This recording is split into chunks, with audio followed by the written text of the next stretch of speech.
Hello my dear friends, జై mains 2026 results April 20 రోజు అంటే రేపే రిజల్ట్స్ రాబోతున్నాయి. అది మనకు ఆల్రెడీ ప్రెస్ నోట్లు కూడా ఇచ్చారు. ఏప్రిల్ 20 ఫస్ట్ ఫైనల్కి ఇస్తారు. ఫైనల్కి ఇచ్చిన 6-7 అవర్స్ తర్వాత మనకు ర్యాంక్ ఇస్తారనమాట. మీ యొక్క స్కోర్ కార్డులో ఎలా ఉంటుంది అంటే జనవరి పర్సెంటైల్ ఉంటుంది, ఏప్రిల్ పర్సెంటైల్ ఉంటుంది. ఫర్ ఎగ్జాంపుల్ జనవరిలో 96 వచ్చింది, ఏప్రిల్లో 99 వచ్చింది.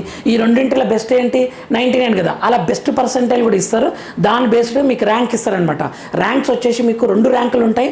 ఒకటి సిఆర్ఎల్ ర్యాంకు, ఇంకొకటి category rank.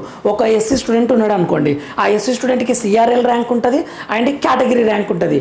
But OC student ఉన్నాడు అనుకోండి, ఓన్లీ సిఆర్ఎల్ ర్యాంక్ మాత్రమే ఉంటుంది. సో దీన్ని బట్టి మనం ర్యాంక్ని బట్టి సీట్ వస్తుందా రాదా చెప్పవచ్చు.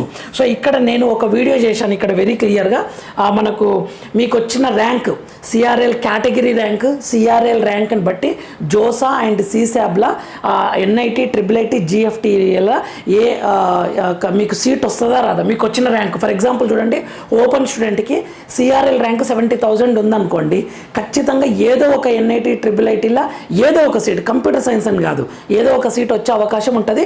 ఇలా నేను ఒక ఫుల్ వీడియో చేశాను, ఒక 10-12 మినిట్స్ ఉంటుంది. మై డియర్ స్టూడెంట్స్ ఒకసారి చూడండి. మన ఛానల్ ఫ్రీ మెంటర్షిప్ ఇస్తుంది, ఫాలో అవుతుండండి. రిజల్ట్ వచ్చిన తర్వాత కూడా నేను వీడియో చేసే ప్రయత్నం చేస్తాను. కంప్యూటర్ సైన్స్ కట్ ఆఫ్స్ కూడా ఎలా ఉంటాయో చెప్పే ప్రయత్నం చేస్తాను. Thank you for watching.